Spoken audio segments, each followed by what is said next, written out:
So I was really struggling to choose between the new iPhone 8 Plus and the Galaxy Note 8. So I asked my little nephew Ollie to see what he thought, and he wasn't sure either. He's so cute. But it's true, both these phones have a lot going for them. And while there definitely isn't as much hype around the 8 Plus as there is with the new iPhone 10, not everyone can afford to splash out $1,000 on a phone. And actually, the Note 8 and the iPhone 8 Plus here are pretty similar in terms of pricing, with the 8 Plus starting at £799 versus $869 for the Note 8. So there's only about 70 quid in it. So what are the differences? Which is better, and which one should you buy? Side by side, I think the Galaxy Note 8 blows the iPhone 8 Plus out of the water in terms of design, especially from the front. I still think the 8 Plus looks great, especially putting them back to back like this, and the new glass body is definitely a step up from the aluminium on the older iPhones. It's less slippery in the hand and feels more sturdy. But this is the 4th year we've seen the same design from Apple, and next to the Note 8, or even the iPhone 10, it simply looks old-fashioned. The phones are roughly the same size, yet the Note 8's thinner bezel and higher screen-to-body ratio means you're getting a much bigger, well, taller, 6.3-inch display versus 5.5 on the 8 Plus. They are both big phones though, so do expect to do a little bit of finger gymnastics if you want to use them one-handed. And I have to say, I do quite like having a USB-C port and a headphone jack on the Note, neither of which you get on the iPhone.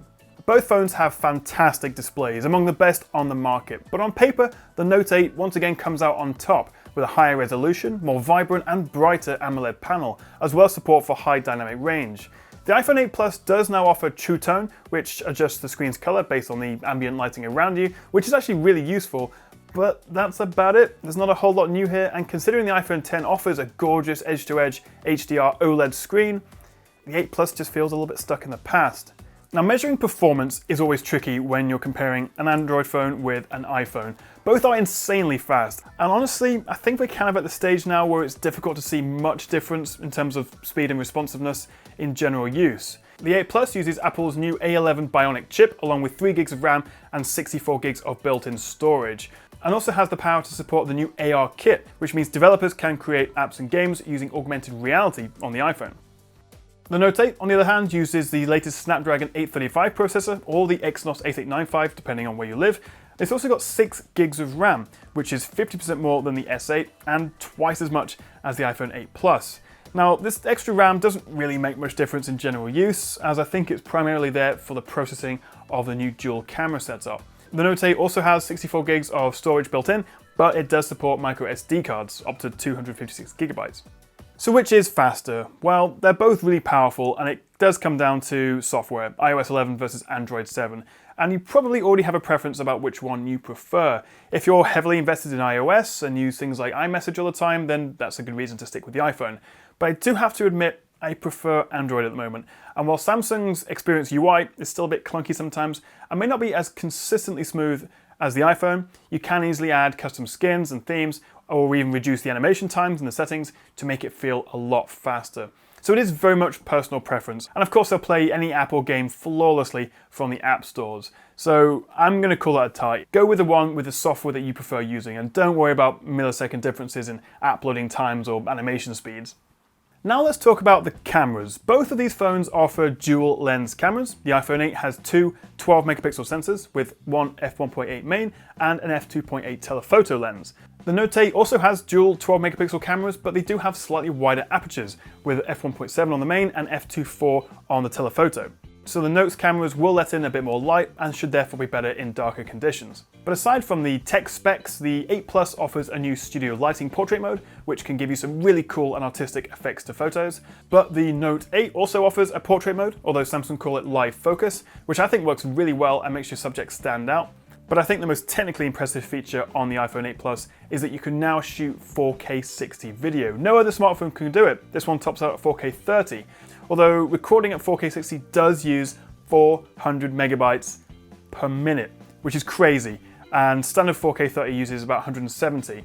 So if you're going to shoot loads of 4K 60, I would probably go for the 256 gigabyte version of the 8 Plus. But the main advantage of the Note 8 over the iPhone is that both lenses support optical image stabilization, which means you can use the telephoto lens and everything is still really smooth and stable. That's particularly helpful in low light. Whereas if you use the telephoto lens on the 8 Plus, you'll notice it's a lot shakier and it's a little bit harder to get smooth, blur-free shots. But it's fair to say that both the iPhone and the Note's cameras are exceptional, two of the very best on the market, and it is difficult to choose between them. 4K 60 is nice, but then so is dual OIS, and they both have cool portrait modes. So I'm going to call it a tie when it comes to the camera, and I reckon I'll be doing a more in-depth camera review of the iPhone and also versus some of the other flagships very soon, so make sure you subscribe for that. In terms of battery life, the 8 Plus offers pretty much the same battery as the 7 Plus, as even though the new A11 chip is more efficient, the actual battery cell is smaller, which is a bit of a shame. Similarly, the Note 8 here lasts about the same time as the S8 Plus, despite having a smaller 3300 mAh battery. So I've used both of these for a good few days now, and I would say after a full day of use, the Note 8 tends to have around 20% of its battery left at the end of the day, whereas the iPhone's was closer to 30%. So I'd say the iPhone does just come out on top in terms of overall battery life. And thankfully, Apple have also caught up in the charging department. Both the iPhone 8 and 8 Plus now support wireless and fast charging. But then again, so does the Note 8, although you do need to buy the optional fast charger from Apple in order to get that, which is a bit of a shame. Now we can't talk about the Note 8 without mentioning the S Pen. And I have to say, that before I got this, I wasn't really that bothered about an S Pen. I mean, who wants a stylus in 2017? But I actually find myself using it way more than I thought I would, whether it's jotting down quick notes using the screen off memo feature, or taking screen grabs and recording GIFs using the Smart Select tool. I don't think the S Pen is reason enough to buy the Note 8 over the 8 Plus alone, but it is definitely a unique selling point, and I think you'd be surprised how much you end up using it. But one other difference, which is quite noticeable, is speaker quality. You may not care about that on a phone, but the iPhone 8 Plus's speakers are a lot better than the Note's. I think I know where my dad went. That's right in the middle of the Devil's Sea. I think I know where my dad went. That's right in the middle of the Devil's Sea. I have to say that I do feel just a little bit annoyed by Apple. I mean, as I say, we've seen the same design 4 years in a row. No headphone jack, no USB-C, you have to pay extra to get fast charging. And above all that, they've literally called the iPhone 10, which costs 200 quid more, the future of smartphones. So how anyone can go out and buy this and get excited about it, I'm not really sure. On the other hand, the Note 8 is arguably not a huge step up over the S8 Plus either. It's got a 0.1 inch bigger screen, second camera, 2 more gigs of RAM, and the S Pen. But if you're not bothered about the camera or the S Pen, you may as well go for the S8 or the S8 Plus and save some money. So the big question, which is better? Well, I've read lots of reviews and comparisons between these phones, and most people tend to sit on the fence and call it a draw. And while I would definitely stick with the phone with the software that you're used to using, personally, I think the Note 8 comes out on top overall. Although I'm looking forward to comparing it to the new iPhone 10 in a few weeks, so make sure you subscribe for that.